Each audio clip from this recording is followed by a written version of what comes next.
కృష్ణానదిని కాపాడాలనే ఉద్దేశంతో జలయాత్ర చేపట్టామన్నారు జనసేన నేత బొలిశెట్టి సత్యనారాయణ. మననుడి నుండి మననది నినాదంతో హంసల్దీవి నుండి మహాబలేశ్వరం వరకు యాత్ర జరుగుతున్నట్లు తెలిపారు. ఈ నదిపై 4 రాష్ట్రాలు ఆధారపడి ఉన్నాయని, నదీ కాలుష్యం జరగకుండా చూసుకోవాల్సిన బాధ్యత ప్రతి ఒక్కరిపై ఉందన్నారు.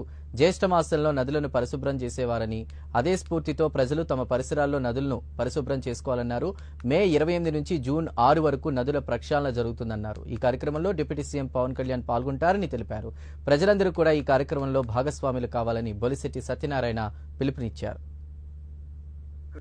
ఈ రోజు కృష్ణా జలయాత్ర గురించి మీడియా ద్వారా ప్రజలకు తెలియజేద్దామని మిమ్మల్ని పిలవడం జరిగింది.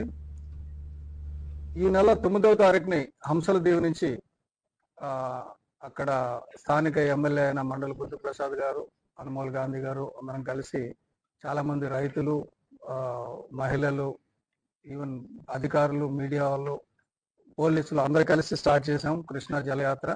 దీని ఉద్దేశం ఏంటంటే కృష్ణా నది సముద్రంలో చేరిన సంగమం దగ్గర నుంచి అన్ని సంగమాలు, ఉపనదులన్నీ కృష్ణాలు ఎక్కడెక్కడైతే కలుస్తున్నా అన్ని సంగమాలను చూసుకుంటూ, సాగర సంగమం దగ్గర నుంచి అన్ని సంగమాలను చూసుకుంటూ కృష్ణానది పుట్టిన దగ్గరికి వెళ్లే కార్యక్రమం. కృష్ణానది మహాబలేశ్వర్లో పుట్టింది. అక్కడ వరకు అనేక సంగమాలను చూసుకుంటూ అక్కడ వరకు వెళ్ళాం. ఇక్కడి నుంచి మూసి నుంచి తుంగభద్ర నుంచి అలాగా సంగమం, తర్వాత భీమా సంగమం, తర్వాత కోయినా సంగమం, అలా రకరకాల నదులన్నీ